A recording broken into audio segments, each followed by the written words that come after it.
പ്രിയപ്പെട്ടവരെ, നമ്മുടെ നാട്ടിലെ ഈന്തുമരങ്ങൾ ഉണങ്ങുന്നതുമായി ബന്ധപ്പെട്ട് ഒന്ന് രണ്ട് പ്രധാന കാര്യങ്ങൾ നിങ്ങളുമായിട്ട് ഷെയർ ചെയ്യുകയാണ്. സാധാരണയായിട്ട് എല്ലാവർക്കും ഉള്ളൊരു സംശയമാണ്, ഇതൊരു ഫംഗസ് ആണോ വൈറസ് ആണോ എന്ന്. ഒരിക്കലുമല്ല, ഇതൊരു ചെറിയ പ്രാണിയാണ്. കാണുമ്പോൾ നമുക്കങ്ങനെ ഒരു അപ്പിയറൻസ് തോന്നുമെങ്കിലും ഇത് കാറ്റ് വഴി പെട്ടെന്ന് തന്നെ മറ്റ് ഈന്തുകളിലേക്ക് എത്തിപ്പെടും. 2022 ഡിസംബറിലാണ് ഞങ്ങൾ ആദ്യമായിട്ട് ഈ ഒരു പ്രാണീനെ റിപ്പോർട്ട് ചെയ്യുന്നത്. അതുമുതൽ ഇതിൻ്റെ പുറകെ നടക്കുന്ന ഒരാളെന്ന നിലയിൽ നമുക്കിപ്പം മനസ്സിലായത് 27,400 മുകളിൽ ഈന്തുകൾ കോഴിക്കോട്, കണ്ണൂർ, മാഹി ഭാഗങ്ങളിലായിട്ട് ഈ പ്രാണികളുടെ ആക്രമണം മൂലം നശിച്ചുകൊണ്ടിരിക്കുകയാണ്. ഈ ചെറു പ്രാണികൾ ഈന്തിൻ്റെ നീരൂറ്റി കുടിച്ച് നശിപ്പിക്കുകയാണ്.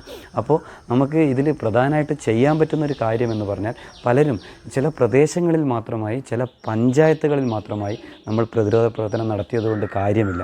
എല്ലാ സ്ഥലങ്ങളിലും ഒരുമിച്ച് ഒരേ സമയത്ത് പ്രതിരോധ പ്രവർത്തനം നടത്തിയാൽ മാത്രമേ നമുക്ക് ഈ അധിനിവേശ സ്വഭാവം കാണിക്കുന്ന പ്രാണികളിൽ നിന്ന് ഈന്തുകളെ സംരക്ഷിക്കാൻ കഴിയൂ. അതുകൊണ്ട് നമ്മുടെ എല്ലാ സംവിധാനങ്ങളും ഒരുമിച്ച് നിന്ന് ഒരേ സമയത്ത് പ്രതിരോധ പ്രവർത്തനം നടത്തി ഈന്തുകളെ പഴയ ആരോഗ്യസ്ഥിതിയിലേക്ക് തിരിച്ചു കൊണ്ടുവരണം. അല്ലെങ്കിൽ ഞാൻ ഉറപ്പിച്ച് പറയുന്നു, അടുത്ത 4 വർഷത്തിനുള്ളിൽ കേരളത്തിൽ എവിടെയൊക്കെ ഈന്തുമരങ്ങളുണ്ട് അവയിലൊക്കെ ഈ പ്രാണികളെത്തി അവയെ നീരൂറ്റി കുടിച്ച് നശിപ്പിക്കും. അങ്ങനെ എന്നേക്കുമായി ഈ ജീവിക്കുന്ന ഫോസിലുകളായ ഈന്തുമരങ്ങൾ ഇല്ലാതാവും.